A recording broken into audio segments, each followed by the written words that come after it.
Okay, so now we're going to spend a few moments talking about the limited liability company, more commonly known as the LLC. All right, so in this chapter, if you've been going in order, we've kind of gone through the evolution of business. All right, because obviously sole proprietorship is the simple and oldest form of business. Um, into partnerships, and then we get into entities that offer limited liability, including the limited partnership and the limited liability partnership.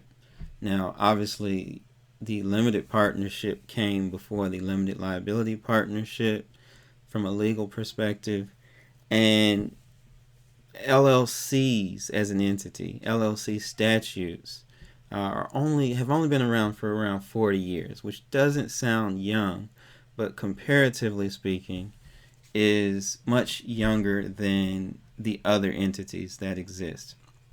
So when we talk about an LLC or a limited liability company, we're talking about an entity that is incredibly flexible.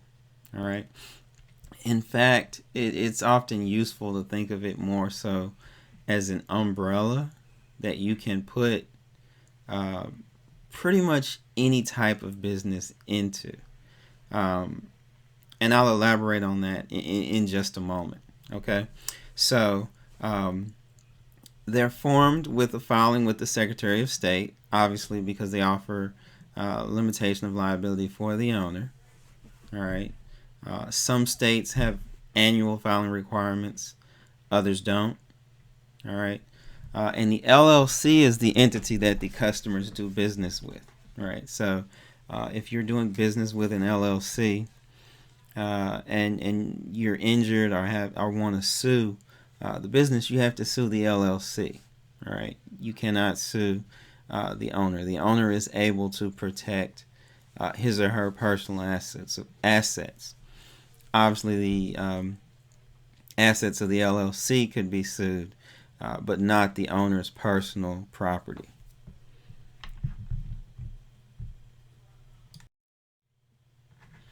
All right. So some terminology differences. When we talk about the LLC, we're talking about we use the term members as opposed to owners or partners. All right. So when we're talking about the LLC, obviously members are not personally liable. Owners are not personally liable. Um, they're generally taxed as partnerships. All right. Most LLCs have pass-through taxation. We'll get into corporate taxation in Chapter 15, so we'll table that for now. But 99% of LLCs, multi-member LLCs, are taxed as pass-through entities. And also, uh, partnership law still applies if there's more than one partner. Now, I will pause to say that you can form an LLC with a single member, a single owner.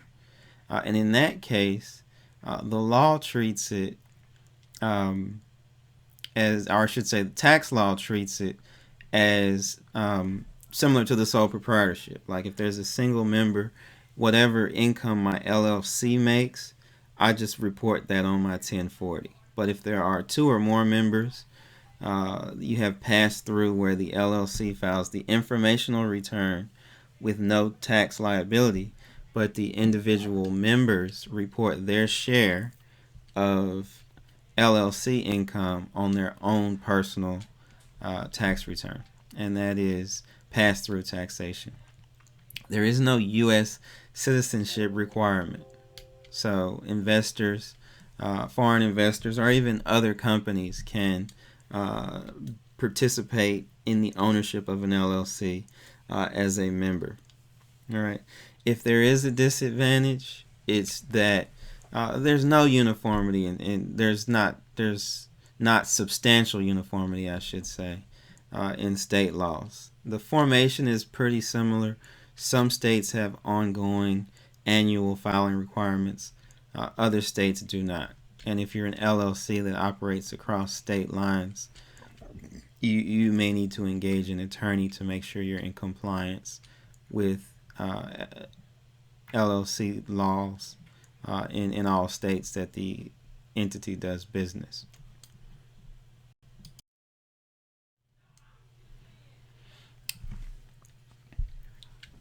All right.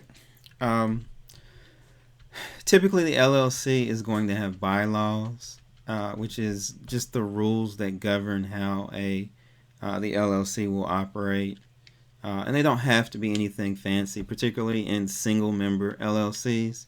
Just keep in mind, this is very accessible. If you have entrepreneurial aspirations, you can form an LLC, and you really don't need an attorney to do it.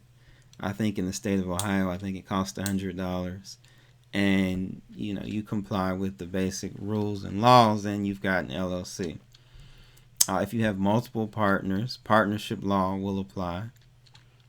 All right. Um, Flexibility of ownership, and so they can be member managed or manager managed. All this means is typically when you think of a small business, you think of the owners have a large say so in the day-to-day operations. That's member managed. So the owners typically are making all the decisions on a day-to-day basis, and usually are very involved in operations. Manager managed would parallel like a large corporation, where the members, i.e., owners, are really investors, and they hire managers like a CEO, a CFO, to manage the day-to-day operations of the LLC.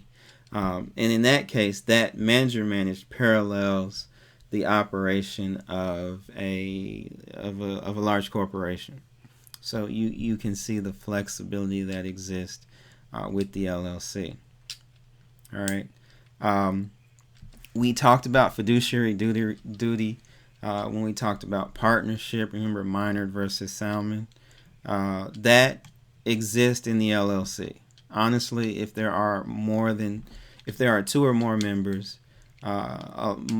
virtually all partnership law is going to be applicable here. All right.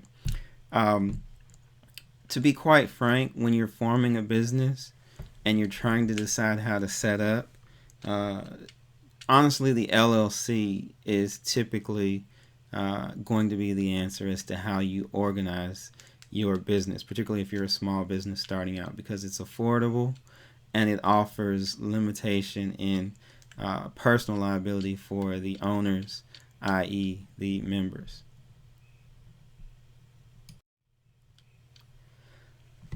Um, Dissociation and dissolution. I'm not going to do a whole lot here. I will say that in multiple member LLCs, this looks a lot like partnership dissolution.